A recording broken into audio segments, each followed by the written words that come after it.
Yo, check out my website, www.theklowntimes.net. That's clown spelled with K, as you see here.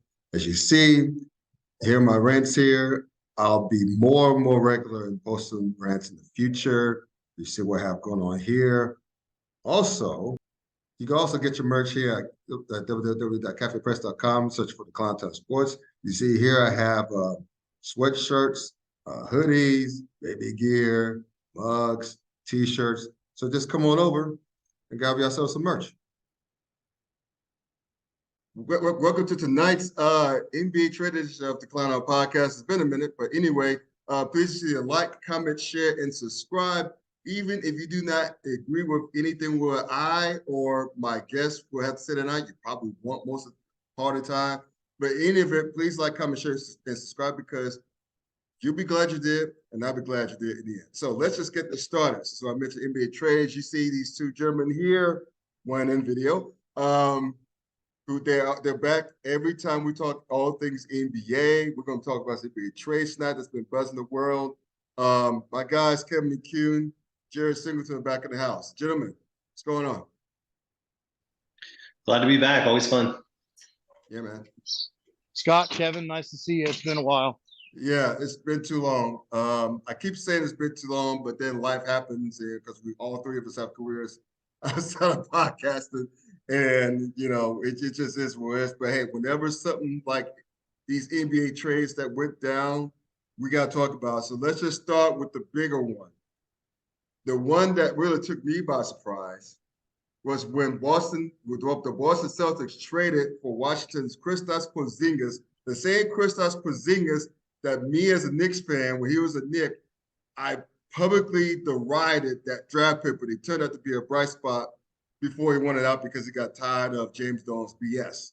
But at any rate, the Boston Celtics traded for KristapsPorzingis out like for Gallinari, Mike Muscala, and Marcus Smart. And with Marcus Smart going to the Memphis Grizzlies because originally Malcolm Brogdon was supposed to be in the trade as well to go to the Clippers, but due to the fact that Brogdon failed his physical, they couldn't ship Brogdon, so they had to ship Marcus Smart instead, which is the guts and glue of that team. I don't know. That's going to be a big hit for the Celtics, even though I like the Porzingis acquisition. But Kevin, let me start with you, man. How would you rate this trade for all three teams involved, that being the Celtics, the Wizards, and the Grizzlies? I mean, I'll just get the Wizards out of the way. I feel like the Wizards are in full tank mode. I don't know why they didn't choose to do that and try to get into the Wemby sweepstakes last year, but maybe they thought they had a better shot if they were the sole team really tanking. I mean, you look at who they traded, all the players that they traded away, all guys that are their all-star level players or 20+ point per game players. Porzingis, Chris Paul, Bradley Beal, and they didn't get any first round picks in return for that. But again, their goal was to shed some cap space and just start a full rebuild. So I'm just going to give them a C. I think it deserves maybe a lower grade than that, but I'm being generous based on the fact that they're doing what they want to do, and I'm assuming they have a vision for going forward. And there's a player in next year's draft or players in next year's drafts that maybe they've got an eye on. And who knows? Maybe all those second round picks they've acquired, they've got a deep scouting department and they know their stuff. I'm kidding. But for the other teams, for Memphis, I think Memphis, I'm going to give it a solid, B+ or A- right around that area. I think you gain in Marcus Smart what you lose in Dillon Brooks in terms of his tenacity, and then probably just a better overall person for that locker room. He is 29, so he's a little older than most of the core, but that's probably a good thing with the issues with immaturity that Memphis has had, especially their stars. And then speaking of that, 25 games that they're out without Ja Morant, they're going to need a point guard. Smart slides right in as a starting point guard to start the year. And then after that, Ja comes back. Marcus Smart can start in the backcourt with him. So I think from the Grizzlies standpoint, it's a good get. And then from the Celtics standpoint, I would rate it a B. I think that I really like the trade for the Celtics. I think that the only downside is what they lose in terms of what Smart brought to the team in terms of locker room presence, leadership, his mentality overall. But I mean, we could look at, and this is what I think Celtics fans need to consider, because there's a lot of Celtics fans. I know a few of my good friends personally that are huge Celtics fans that are losing their mind over losing Marcus Smart, and tried to message and explain to me. They're like, just imagine the Bengals lost Chad Johnson. Like the two, not necessarily everything about what he brings. I'm like, I get it, but I mean, if we just do a comparison, right? Age: Porzingis 27, Smart 29. Porzingis has the advantage. Blocks 1.5 a game for Porzingis, 0.4 for Smart. Porzingis has the advantage. 3-point percentage: 38.5% for Porzingis, 33.6%. I mean, you're picking up nearly 5-6% from the three with Porzingis there. He's got the advantage. He's got the advantage in rebounds, the advantage in field goal percentage, the advantage in free throw percentage. And in points, he scored 12 points more per game last year. I think his points will probably drop off, having to take, third chair to Jaylen Brown and Jason Tatum, but still, he's a much better scoring threat. He's a stretch big. He's going to hit threes for Boston. He's going to bring a presence inside that Horford is not getting any younger. So I think it's a great move for them. So overall, that's how I would grade it for all three teams. Well, I'll say this, man, right quick. I did not know that Boston was all in on Porzingis like they were. I guess them being, albeit they didn't get embarrassed by Miami, except for maybe Game 7. But the point is that I that caught me so much off guard, man. I did not see that coming at all, and so that's why I was just shocked by it. But I'll say this about Wemby. You mentioned about the Wizards. They should have taken this last year for Wemby. I think it would be off enough because the NBA I don't think the NBA would have allowed Wemby to go anywhere but to San Antonio. Oops, that's it out loud. Did I alleged that out loud? Sorry about that. How about you, Jay? I'm just not so sure, Jared, how I get why Memphis wanted to go after Smart, but how would that dynamic fit once what's his name? Good gracious. Oh boy, gets back from his suspension, because they're 2-point guards. I don't know if they're going to play on the court together at all, because they're both kind of small, right? Ja Morant's like 6'1", and then I think Marcus Smart is kind of small for a 2-guard. But what are your thoughts? I mean, he might be small for a 2-guard, but PJ Tucker is kind of small for a center. So if he can guard up, which he's proven in the past, he can essentially guard threes and up. So I think the fit will be fine. The problem is that the problem that I have is now your ideal starting lineup has 3 non-shooters in it. Right. What are you going to do with Desmond Bane? I mean, Desmond Bane's a 2. So who's going to the bench when you have all 3? I'm more skeptical, I think, than most people. A lot of people see the Tony Allen comparisons and stuff like that, the same age, same team, blah, blah, blah, same college. Right. I think Tony Allen didn't step into a role where it's going to become diminished a quarter of the way through the season. I think on paper, it's a great fit. And like Kevin said, another voice in the locker room. But from all that I've been told is, while Marcus Smart was a voice in the locker room, he was not always the greatest voice to be having in the locker room. Yeah. So I'm kind of curious to see how it works out. It's definitely going to happen. So I don't know. I think I would have rather just stuck with Tyus Jones and my first round draft picks, but that's I guess that's why I don't get paid millions of dollars. Yeah. I don't know. It's just that it just seems weird. I mean, because you got that trade, right? And now you have this trade where speaking of the Wizards, like the Phoenix Suns traded for Bradley Beal, shipping Chris Paul at first to the Wizards before the Wizards eventually shipped him to Golden State, which surprised me as well. So how in the world, so I'll stay with you, Jared. How in the world do you get these guys to fit in Phoenix? Because essentially you have three I would kind of consider like Devin Booker now. I would consider him. But those three guys need the ball. Well, except for Kevin Durant, he can play off the ball easy. But how else is that going to fit? I mean, yeah, you got three great scorers, but how are you going to fit with a team that has zero bench players still, and the DeAndre Ayton, who's a waste of 7 feet tall? How is that still going to fit? Okay, DeAndre Ayton is probably my first overall draft pick for the needs of change of scenery draft. Yes.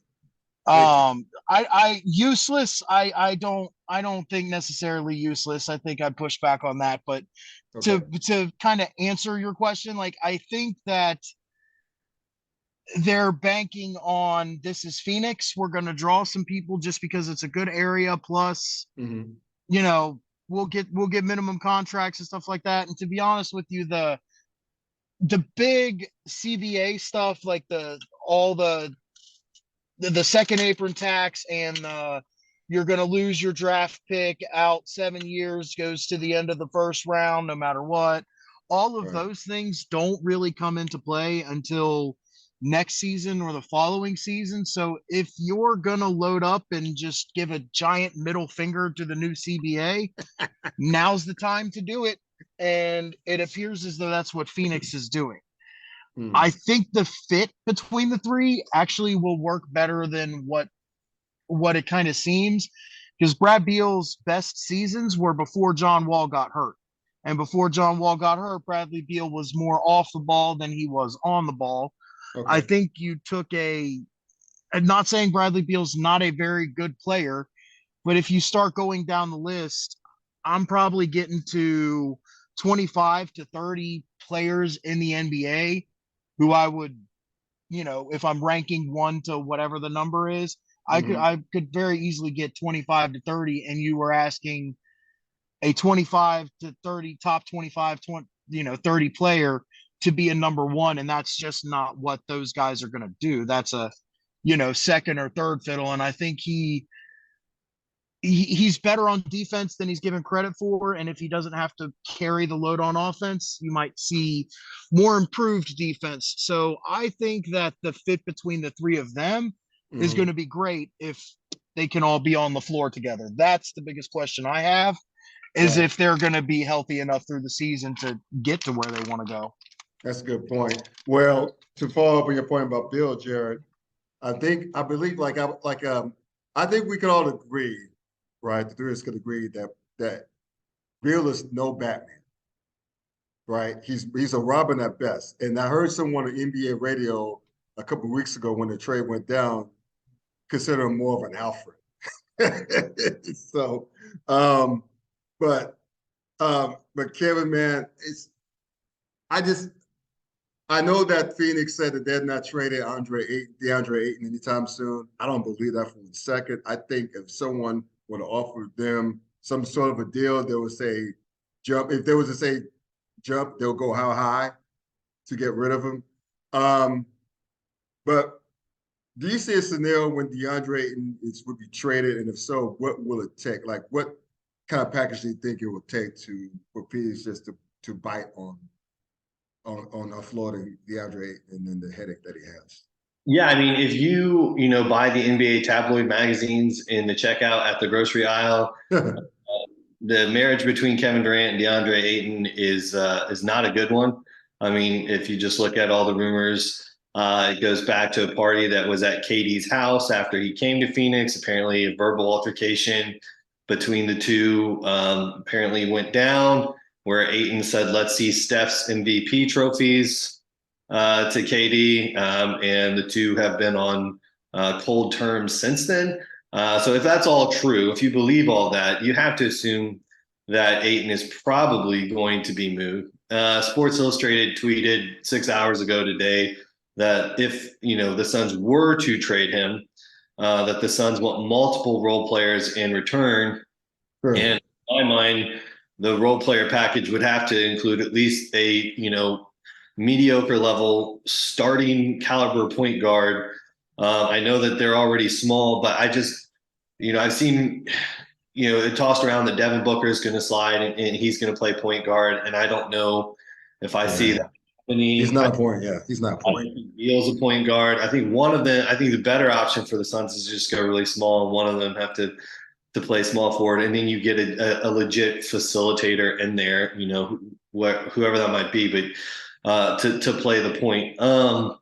So that would have to be included. But then if you lose Ayton, you also have to get back another big in return. So right, whatever package wherever they send Ayton, they need to look for a couple pretty. You're probably talking pretty mediocre if you're getting a starting center or a starting point guard, but that has to at least be part of the mindset in dealing him.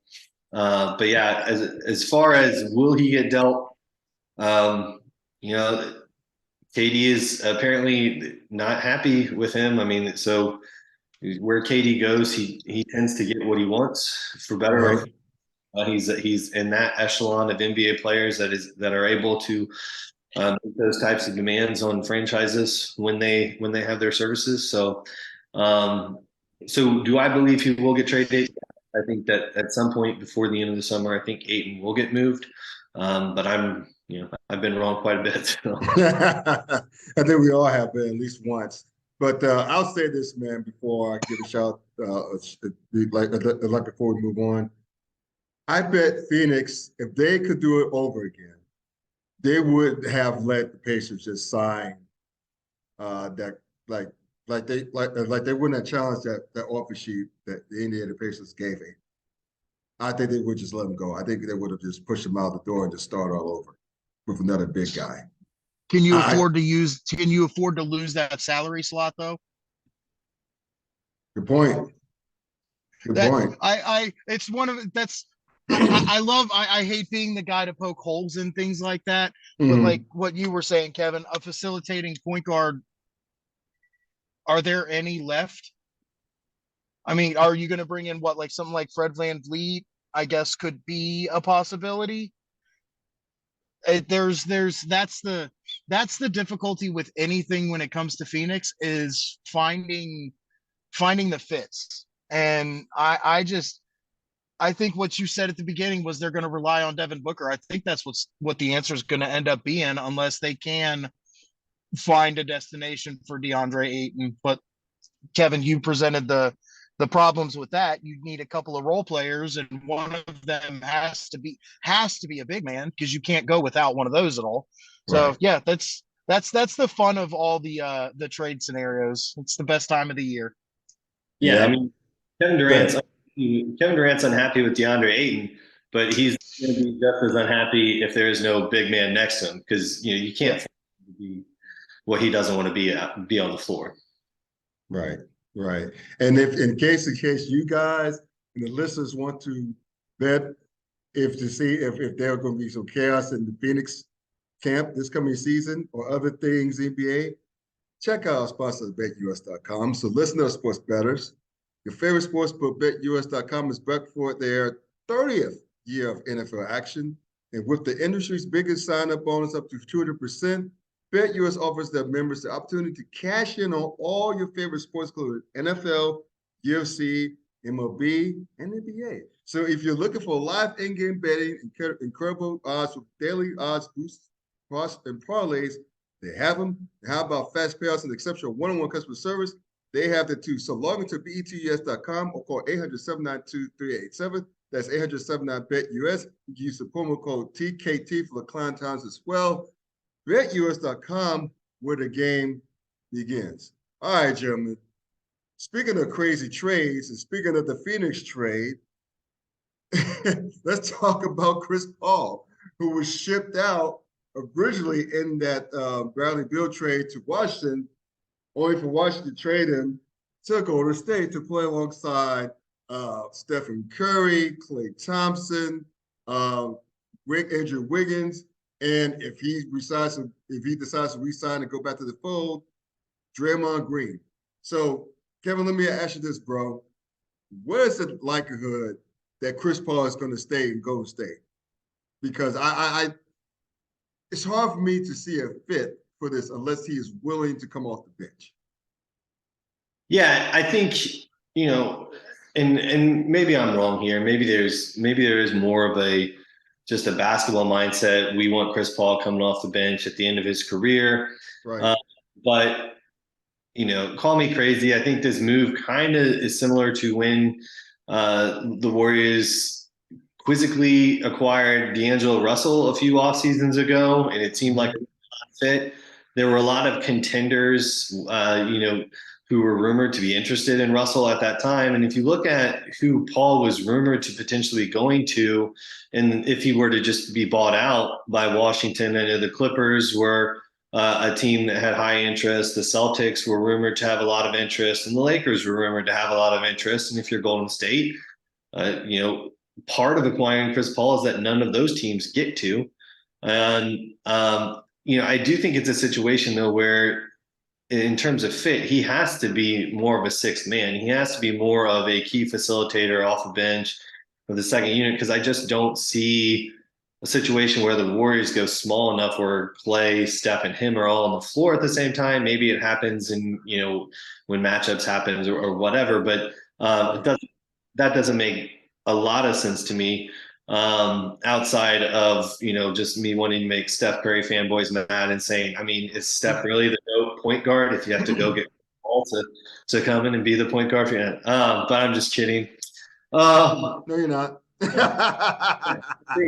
I do think, in my opinion, I think that he will stay at least through this year. I think they probably want to try to utilize what he brings to the table, and his minutes will be reduced coming off the bench. And I think they want to get back to having a championship mentality in their locker room. I think that part of letting Jordan Poole go was played into that as well.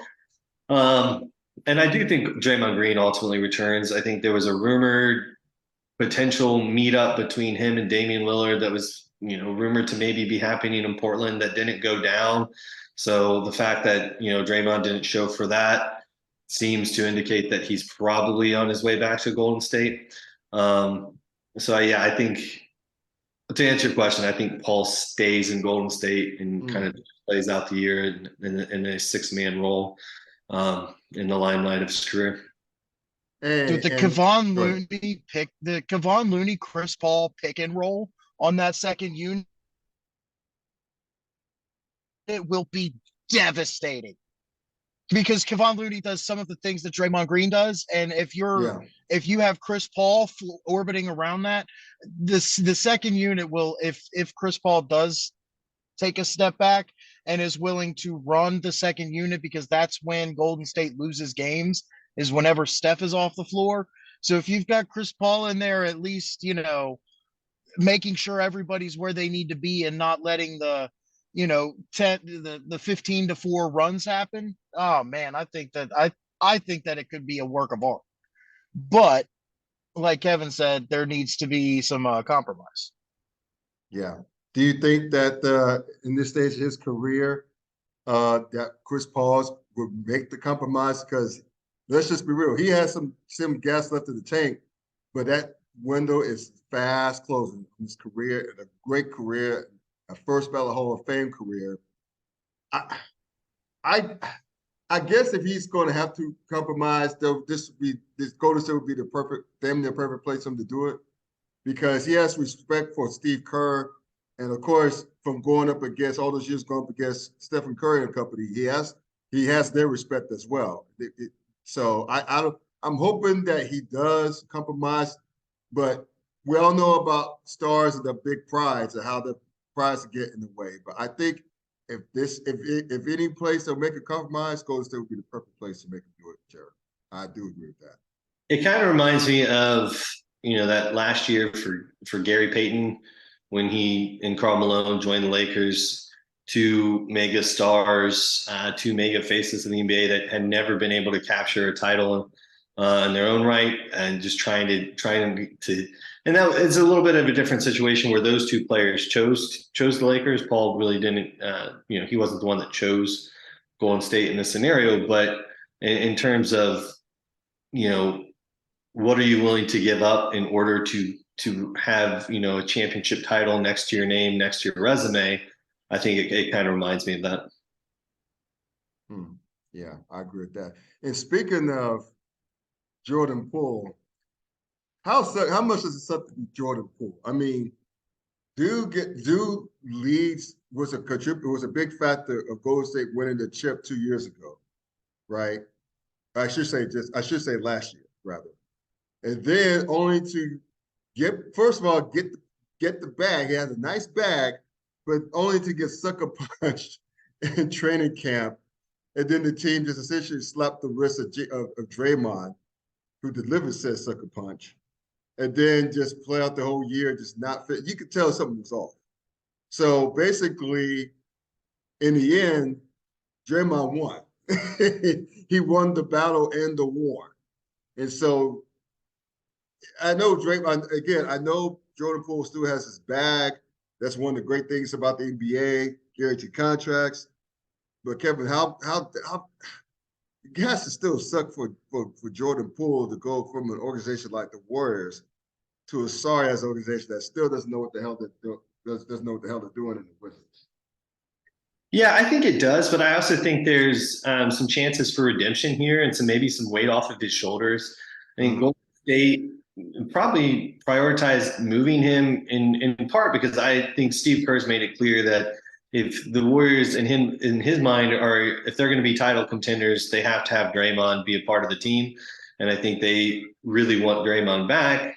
And I think Draymond, part of his flirtation with leaving Golden State was the fact that Jordan Poole was still there. And Draymond was vocal about it in the playoffs, that the sucker punch and the issue and how that all became public. And that did create toxicity for the team throughout the year. And it did affect chemistry throughout the year.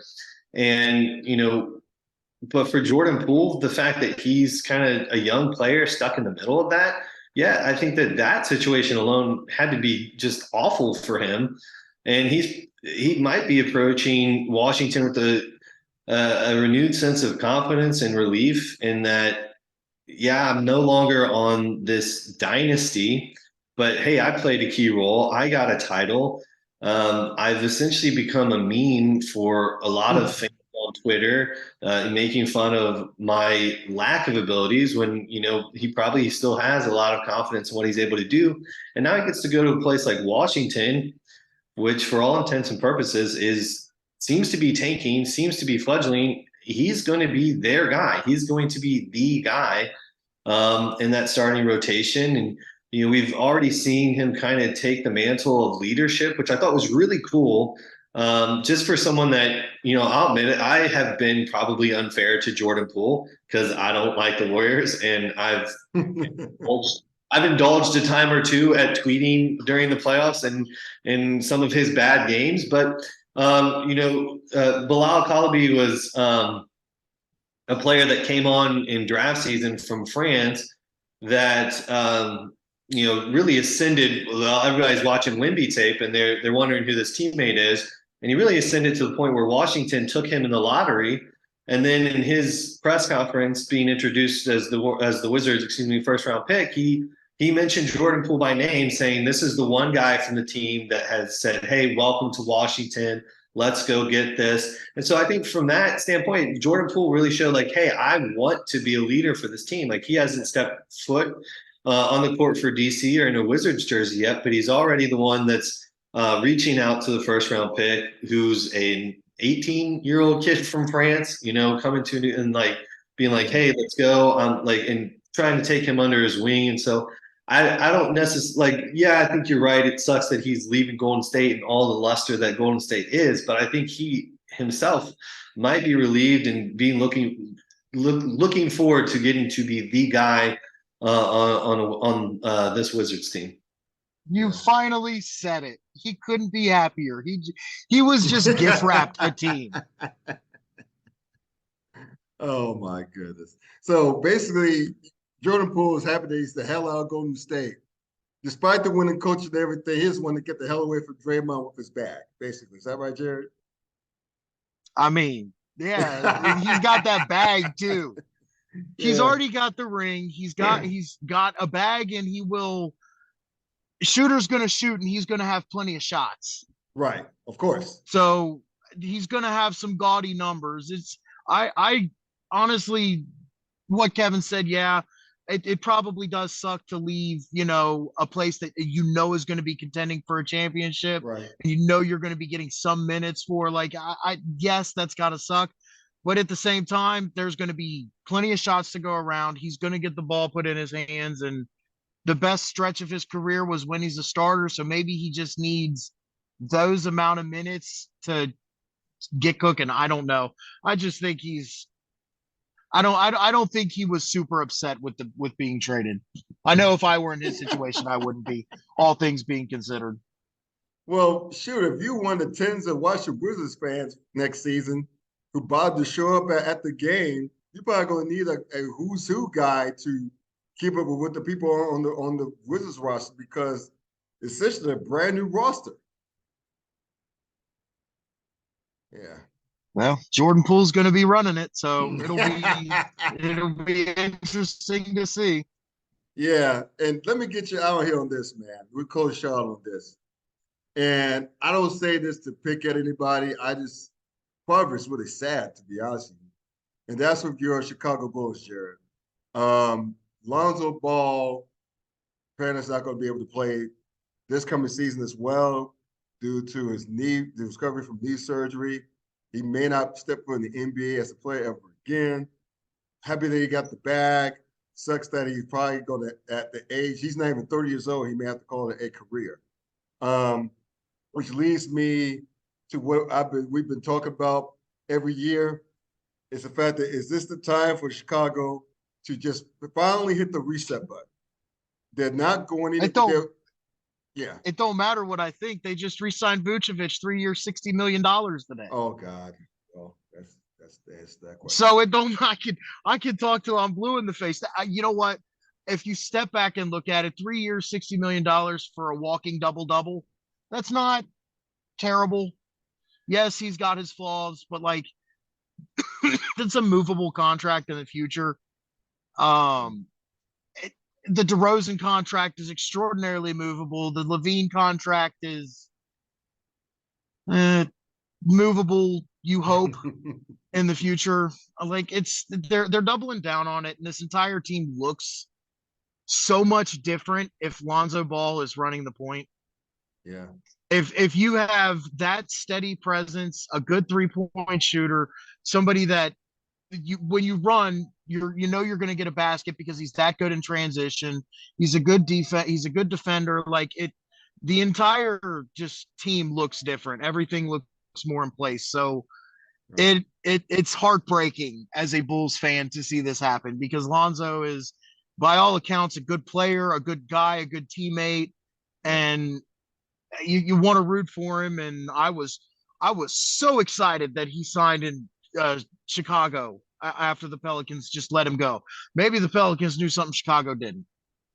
Maybe. And if that's the case, someone on Chicago's medical staff probably should be fired because that knee, it's been a chronic knee problem. It's been a chronic knee problem for Lonzo for years. And how Chicago missed that assignment to their bag, I don't know. No. I don't either. I just know that it looked really good for those first like 40 games. Right. It looked really good. Yeah, I remember. And then the bottom fell off, and the injury guy said, But now kind of have Chicago back at the top. And here's Kevin, what it is. I have to ask.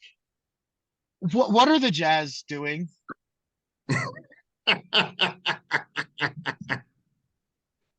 Why would the Jazz take Taylor Hendricks, a power forward, with their first round pick, and then trade, giving up seemingly nothing for John Collins from Atlanta? Why would Danny Ainge do that? What's going on here? I'd pull out my wind horse there for a second. No, I think I would look for John Collins to be a prime flip candidate at the deadline. Like, I think Ainge is like on the phone with Atlanta. He's like, "You're going to give me John Collins for a second round pick and Rudy Gay? Yeah, sure. But yeah, give me John Collins. And we'll eat that money. We'll eat a little bit of that money before we flip him at the deadline." But so Atlanta was a salary dump. For the Jazz, I don't necessarily buy into a lot of the hype that the graphics that have been put out by the Jazz. Like, we've got one of the best front courts in the league now with Walker Kessler and John Collins and Lauri Markkanen. I think the plan, maybe in Ainge's mind right now, is like, hey, Taylor Hendricks was not like, superstar McDonald's All-American recruit. Like, he was recruited pretty heavily. He had some nice offers. But what he did at Central Florida wasn't expected. He wasn't expected to be one of the best freshmen in the country and to be, one of the best players last year in the American Athletic Conference. And he ascended very quickly to being a lottery pick. He's a very talented three-point shooter. He's got great length at 6'9". I think the Jazz are all in on him being the power forward of the future. And then you look at what Walker Kessler did last year. As all rookie team, at center in the NBA, a bright spot for the Jazz, and they're acquiring him. It really is essentially as a throw-in, and that Rudy Gobert deal seemed like a brilliant move. So he seems like he's definitely a part of the future as well. I think the plan in the organization's mind is hopefully Collins kind of recaptures, in Utah, kind of what he had going on a few years ago in Atlanta. And then maybe they're able to flip him, like I said, maybe at the deadline to a contender who's in need of a bag or something.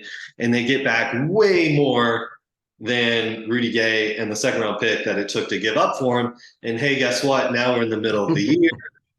Ainge still wants to use all those draft picks. He doesn't want to be good yet. There's some Jazz writers out there, and I read them, that are saying the Jazz want to contend. They want to try to contend during this rebuild. I don't buy that. I think that Ainge acquired all those picks because he wants to be bad enough to find his Jaylen Browns and to find his Jason Tatums for the Utah Jazz going forward. And I think part of that is acquiring more assets, especially if you don't have lottery luck. And so you get a player like John Collins, you hope that he rebounds, you flip him for more, and then you halfway through the year, now it's time for Taylor Hendricks to go in, that young 19-year-old kid that ascended rather quickly. He's got his feet wet. Now maybe the time is for him to start. That's my idea of that's my idea of how it all makes sense. So, hey, but I lied to you. I said that was the last thing I was going to say. Y'all maybe think about the draft, and with the draft, with Portland drafted Scoot Henderson, which I have no problem. Hell, outside of Wembanyama, I have any problem with what happened at number 2 and number 3, with Brandon Miller going to Charlotte and with Scoot going to Portland. No problems with that. Both were great picks, I believe. Having said all of that, now that Portland has Scoot, another point guard, a playmaking point guard, when in the hell, and I'll start with you, Kevin, and I'll go to Jared. Both of y'all can answer this question. When in the hell are the Blazers going to just finally trade Damian Lillard? Can we just get this over with now? Yeah, it definitely seems like a feet-dragging situation. And, like it's a relationship where neither person wants to hurt the other person. Mm-hmm. Like they're waiting for the other person to break up with them so that they don't have to be. Because everything from Lillard, it's like one day you read, oh, he's definitely interested in going to Miami. Like he feels like he would fit in really well. I think he'd fit in well there. But, another time, another show. But Sure. Yeah. But then the next day you read another article that's like, no, like, all these rumors are out there, but he's committed to Portland. He wants Portland to contend, to at least be a contending team. And it's like, well, what is it? What does that mean? Like, does it like Contend for what? Contend to where we're back in, the middle of the Western Conference playoff race. What is contend in that, and what does that mean? So there's all these kind of things that are, I don't know, just like subtle, and nobody seems to be being very forthright. But I think Scoot Henderson gives the Blazers flexibility where they don't have to make a decision right away if Damian Lillard doesn't force their hand to make a decision right away, because his style is so different from Lillard. Scoot Henderson is not a shooter. Like he is a guy that's going to muscle his way through the lane to get to the bucket. He's a very different style of point guard.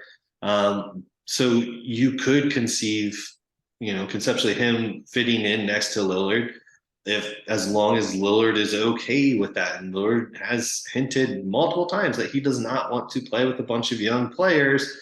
So until he forces the Blazers' hand, Scoot Henderson fits next to him. And then when that hand is forced, now you have your starting point guard already there on the roster, ready to take ready to have the Blazers be his team. So. Right. How about you, Jay? It will be at the trade deadline this season, and he will go to Phoenix for DeAndre Ayton, Torrey Craig, whatever. I think they can still trade some type of swaps somehow, some way. They'll trade swap rights, and it'll be all four of them in Phoenix. It's the ultimate. It is doable. You have nothing left afterwards. You have those four and minimum players. You have a sky-high tax bill.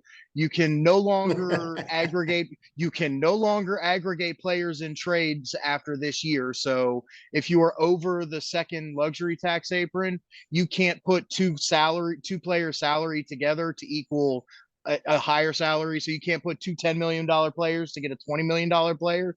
You got to send essentially dollar for dollar. So that is the ultimate way to just stack as much of talent you can and money into four players, and then minimum signing your way to. That's hilarious. Wouldn't that be great?